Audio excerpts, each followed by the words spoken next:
Атомдық және ядролық физика есептерінің шығару жолдарын қарастырамыз. Толқын ұзындығы 10⁻10 дәрежесі рентген сәулесіне сәйкес келетін фотонның массасы, энергиясын анықтау керек. Берілгенін жаздық. Ертең болады. Біріншіден h-ға ньюді с бөлу лямбда арқылы жазып, mc квадратқа теңестірдік. Масса 2,21, оның мен 32 дәрежесі килограмм болады. Жиілігі 10⁻15 дәрежесі герц жарық түсіргенде литийден шыққан электрондардың максимал кинетикалық энергиясын табу керек. Шығу жұмысы берілген 0,38, оның мен 18 дәрежесі джоульға тең. Қолданатын формуламыз Эйнштейннің фотоэффектіге арналған теориясы. H-нью тең болады A плюс mv квадрат бөлу 2. Сондағы кинетикалық энергияны H-нью минус A деп жаздық. Барлық шамалар белгілі. 2,183, оның мен 19 дәрежесі жоуль, немесе оны 1,16, оның мен 19 дәрежесіне бөлген кезде 1,177 электрон вольтқа тең болады. Катодқа түсіп, фотоэффект туғызатын сәуленің толқын ұзындығын 2 есе кемітсе, онда тежеуші потенциалдар айырымы қалай өзгеретіндігін анықтау керек. Лямбда 2 есе кеміген, потенциалдар айырмасы. Бұл кезде біріншіден энергия h-нью немесе h-сы бөлу лямбдаға тең, екіншіден e дельта фиға тең.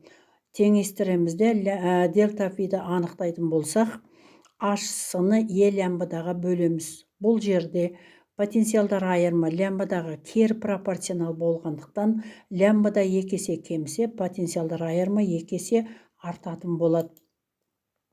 Рентген түтікшесіндегі 50 киловольт кернеу жұмыс істейді. Ондағы лямбданың толқын ұзындығын табу керек. Еуді h-ньюға теңестіреміз, немесе ньюдің орнына с бөлу лямбда қойып, лямбданы табамыз. 0,25 нанометрге тең болады. Қызыл түсті сәуленің толқын ұзындығы 0,7, оның минус 6 дәрежесі, сол фотонның массасын табу керек. Қолданатын формуламыз h-ньюді mc квадратқа теңестіреміз. С-ның орнына с квадратпен қысқарып, массаны тапқанда 3,16 минус 36 дәрежесі килограммға тең болады. Фотоэффекті басталатын жиілік 6,14 дәрежесі герц, тежеуші потенциалдар айырымы 3 вольт, тежелетін электрондарды жұлып шығаратын жарықтың жиілігін табу керек. Қолданатын формула Эйнштейннің фотоэффектіге арналған теңдеуі h-нью тең болады A плюс mv квадрат бөлу 2. Мұндағы еу тең болады mv квадрат бөлу 2 теңдеуі бойынша, мұна кинетикалық энергияның орнына еуді жазамыз да, сол жиілікті анықтаймыз. Бізде белгісіз, шығу жұмысы белгісіз, сондықтан шығу жұмысы h-нью нулевой. Фотоэффекті байқалатын ең минимал жиіліктегі шығу жұмысын табамыз. Шығу жұмысы анықталды. Формуланың орнына қойып, жиілікті табамыз. Кейбір металл үшін фотоэффектінің қызыл шекарасы 27, оның мен 7 дәрежесі метр, толқын ұзындығы 1,18, оның мен 7 дәрежесі сәуле шығару арқылы ыршытып шығаратын электронның максимал кинетикалық энергиясын табу керек. Қолданатын формула Эйнштейннің фотоэффектіге арналған теориясы. Кинетикалық энергияны табу керек. h-нью минус a. Шығу жұмысы белгісіз. h-сы бөлу лямбда арқылы өрнектейміз. Алдыменен ньюді таптық. с бөлу лямбда арқылы шығу жұмысын табамыз. Орнына қойып есептейтін болсақ 0,75, оның мен 19 дәрежесі джоуль. Енді мұна теңдеу бойынша h-нью минус a формулаларын орнына қоямыз. Сонда 10,13, оның мен 19 дәрежесі ең үлкен максимал кинетикалық энергиясы шығатын болады. Энергиясы гелий атомының 1000 градус Цельсий температурада орташа кинетикалық энергиясына тең, кванттың толқын ұзындығын табу керек. Бұл жерде температура 1000 градус Цельсийді кельвинге айландырды, 1273 кельвин. h-ньюді с бөлу лямбда арқылы жаздық. Екіншіден гелий атомының температураға тәуелділік 2-3 каты энергиясын жаздық. Теңдеулерді теңестіремізді лямбданы таптық.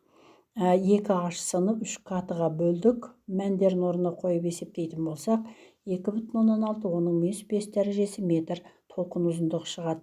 Массасы 1 кг суды 50 кельвинге қыздырғанда массасының өзгерісін табу керек. Қолданатын формула: біріншіден жылу мөлшері E тең болады mc дельта Т, екіншіден фотонның энергиясы дельта mc квадрат. Осы екі теңдікті теңестіреміз де дельта m массаның өзгерісін анықтаймыз. Сонда орнына қойып есептедік.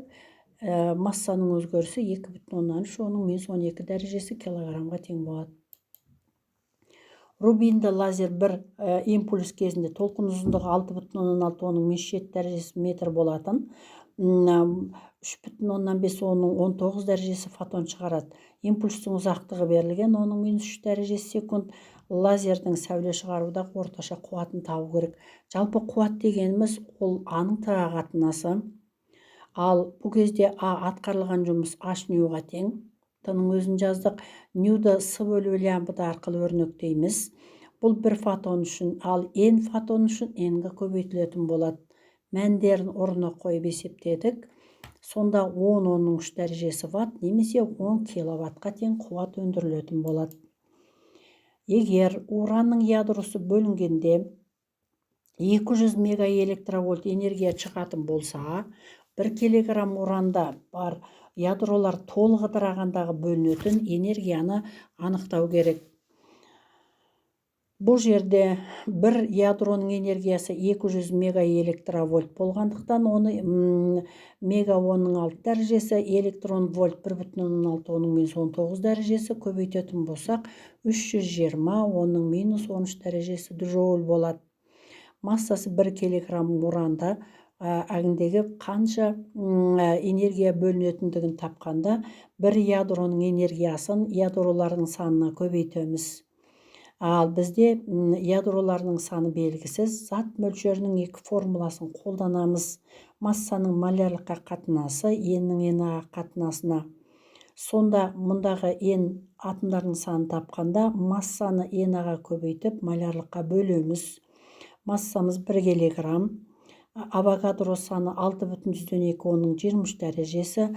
Малярлық масса 235, оның -3 дәрежесі уран үшін. Көбейтіп, оның 26 дәрежесі екендігін анықтаймыз. Енді бүкіл 1 килограмм урандағы бірнеше осыншама ядролардың энергиясын тапқан кезде, бір ядроның энергиясын ядролардың санына көбейтеміз дедік.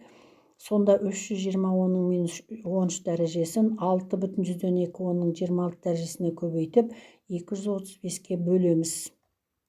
Сонда 8,3, оның 13 дәрежесі джоульға тең энергия бөліп шығарады. Демек, 1 килограмм уран ыдырағанда 8,3, оның 13 дәрежесі джоульға тең энергия бөліп шығаратын болды. Міне балалар, бүгінгі біраз атом ядросы, кванттық физикаға байланысты біраз формулаларды қайталап, есеп шығару жолдарын көрсеттік. Міне, менің бүгінгі берген ақпараттарым сендердің сабақтарыңа, БЖБ, ТЖБ жазуларға кезінде үлкен көп септігін тигізеді деп ойлаймын. Енді каналыма жазылуды ұмытпаңыздар. Лайк басып, комментарий жазуларыңа болады. Бүгінгі күндеріңе сәттілік тілеймін. Оқу жылын жаңа жақсы табыстармен аяқтауларыңа тілектеспін.